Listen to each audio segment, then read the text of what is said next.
We are not asking you to give so the church can be blessed. We're asking you to give so you can be blessed. Yes. The church is a blessed body. He said, the glory of this little house shall be greater than the former. The silver is mine and the gold is mine, said the Lord. You are not given as a sponsor. You are given as a privileged covenant child. You are too small to sponsor the kingdom. You are too small to sponsor the kingdom. Because God's project is according to God's size. You can't measure up. You are too small to be a kingdom sponsor. No. Don't ever mistake yourself as a sponsor. Our mission has no sponsor. The silver is mine and the gold is mine, said the Lord. But we get blessed along as he carries out his project on the earth by committing ourselves to it. I knew giving was the way up, and I committed myself to it by covenant. And bless God, I'm not done. I'm up. Some fellow said, okay, I was worth $150 million. I said, that's an insult. $150 million, that's an insult. I'm worth Philippians 4:19. My God shall supply all my needs according to his riches in glory by Christ Jesus. 150 million too small. That can be. That can be. He said, you shall lay up gold as dust. Is that 150 million? No. And check it out. Please check it out as I close. Check it out. Now, giving does not automatically result into prosperity. You have to be spiritual for your giving to command returns. You have to be spiritual. Now, hear what he said. He said, receive, I pray thee, the law from his mouth, and lay up his words in your heart. If you return to the Almighty, you'll be built up. Then you shall put iniquity far from your tabernacle. Then shall you lay up gold as dust. Job 22 verse 21 to 26. Then shall ye lay up gold as dust. So God is not interested in your donations. It is poor people that need donations. The earth is the Lord and the fullness thereof. God does not need no donation from you. Your giving is a spiritual transaction, not a donation. And when it's acceptable, the returns become obvious. It's so important. We need to be spiritual. Church is not a bank where anything you bring is acceptable. You must give it correctly before it's acceptable. Yes, sir. There are many givers who are frustrated. Why? They are giving off spiritual frequency. They are giving off spiritual frequency. Yes. He said, you shall take iniquity far from you. You can't be cheating on your company and say you are giving.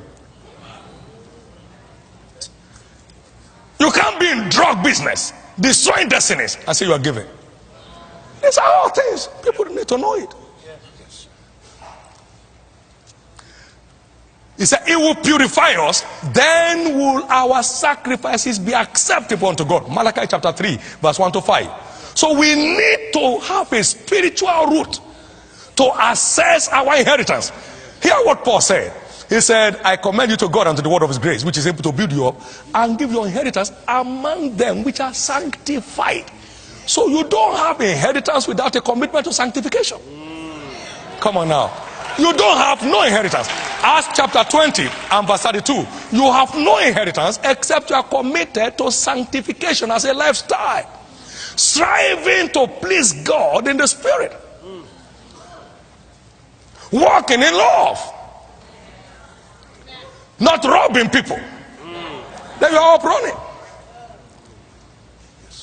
We need to wake up to this. Can I tell you this? God is going to prosper the end time church in a most dangerous way. I know that. I know God will prosper. We are in the golden age of the church. Hear what he said. He said, who among you saw the glory of this house in its first estate? How do you see it now? Is it not as compared to nothing? But I tell you, the glory of this little house shall be greater than the former. The silver is mine, and the gold is mine, said the Lord. Haggai chapter 2 verse 3 to 9. And then in Malachi chapter 3, he said, in that day when I make up my jewels, they shall be mine. So there is a day of kingdom economy. There is a day of divine economy. Malachi chapter 3 verse 17. Now, you see, we are in that day when God's treasures will be unleashed on the earth to those who are truly serving God. Then shall you return and discern between the righteous and the wicked, between them that serve God and them that serve him not. Malachi chapter 3 verse 17 and 18. So it's time for us to clean up. I say it's time to clean up. I say it's time to clean up. It's time to clean up so that our sacrifices can be acceptable to God. It's time to clean up so that our tithes and offerings can ascend to God as a sweet smelling savour. It's time to clean up. God receives my offerings and it shows in my life. God accepts my sacrifices and it shows in my life. The truth is this, I have never had to pray for food.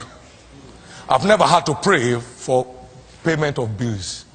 I've never had to. When it's acceptable, it's acceptable. My prayer is this, that beginning from now, your offerings, your sacrifices shall be acceptable to God.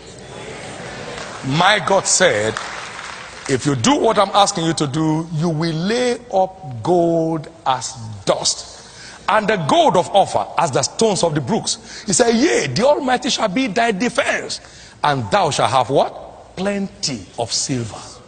Plenty. We are in the days of strange plenty. Strange plenty. We are in the days of strange plenty.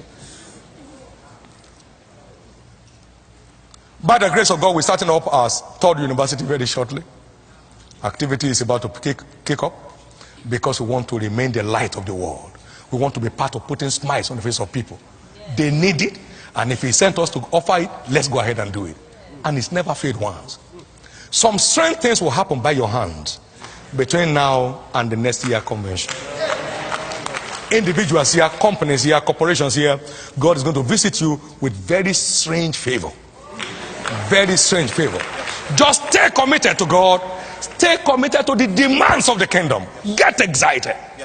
You're running an individual race. Get excited about it. And very shortly, it will be clear those who are serving God and those who are not serving him. This is your hour. This is your hour. This is your hour. God is busy decorating the church right now. God is beautifying the church right now. And you will never be left behind.